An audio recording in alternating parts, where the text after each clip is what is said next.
Hi guys, welcome to another video. Today I want to cover some basics. I've covered a lot of AMC stuff, DSP things, so let's get back to basics. So I want to cover how to properly structure your auto campaign. Now there are different kinds of auto campaigns you can select to have everything all together. You can create those cheap campaigns.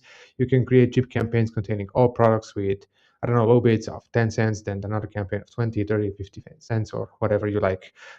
Sometimes they produce magnificent results, sometimes they're not, but at least you should have auto cheap one. But in this video, I want to show you how to create auto campaigns with proper structure that will enable you to scale those campaigns and to have absolute precision, like laser focus, what you want to accomplish through bid adjustments, search term negations, or whatever. So it's pretty simple. Just name your campaign, ad group, whatever you like. Select if this is going to be the regular Amazon, then select Amazon and beyond. What a fancy name. And if you want to create a Amazon business or campaign, which I fully recommend if your B2B sales in your business reports are quite high, but high, I would say 10%, 20% of your business, then it's worth doing the separate Amazon business auto campaigns as well. For this occasion, let's select Amazon and beyond. Select your products. Now, for auto campaigns and for every other campaign, but especially for auto campaigns, group products together by families. So don't put, I don't know, scissors and hammer together in one campaign unless it's that type of campaign where you put all products. That's a separate type of campaign. But when you're creating a campaign for a specific product or products, group them by product families.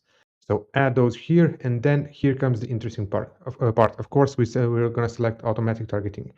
In this section, when you're putting your default bid for auto campaigns, if you input default bid of 0.75 cents, it means that all your targeting match types are going to have 0.75 bid. So that includes close match, loose match, supplements, and complements. But we want to select set bids by targeting group here. And then you will have the option to select which ones do you want to group. Now, for some occasions, I, for example, leave together um, close match and loose match, and then sometimes I'm gonna put only substitutes and complements together depending of the scenario, and if I already have some kind of information and data to support this decision based on previous and already present campaigns. In this video, I want to show you select one close match per campaign. So this campaign is going to be sponsored product auto campaign close match, and you want to select whatever bid you like. Let's say it's going to be, yeah, let's leave it at 0.75. That doesn't matter. It's very important in every possible campaign that you have, negate your brand name in phrase match that we're going to do now. So Igor the King, that's our brand name, and I want to select it in negative phrase simply because I don't want to exclude only that term, that keyword. I want to exclude anything related to that, like Igor the King, scissors, Igor the King, hammer, or whatever it is. So we don't want to appear on branded terms with this one or any other except the specifically created branded campaigns. Also exclude your products from targeting. I'm not going to do that. And we come to the campaign strategy, campaign bidding strategy for auto campaigns. Uh, don't ever use dynamic bids up and down. From my experience, it doesn't work well. It works well for Amazon, but not for yourself. Select either dynamic bids down only, but because it's a new campaign, I would go with fixed bids.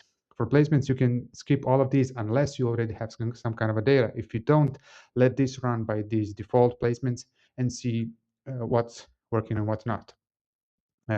Set a proper name, proper portfolio, and a daily budget. And it's also important during this time of the year, deselect this one, increase bids for high traffic days. Because of the Valentine's Day, Amazon is already pushing everybody to have this like 50% increase of bids. Now, we definitely don't want to do that.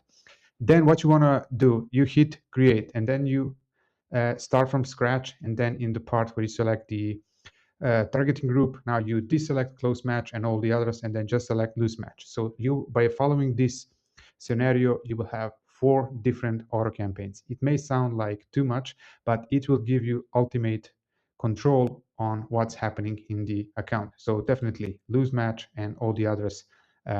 Just repeat everything 4 times, and then you can thank me later, because this campaign structure will be perfect for growth and for control what's happening and where your spend goes. Repeat everything. So negative keyword targeting, negative product targeting, deselect the Valentine's Day rules, and you'll be good to go.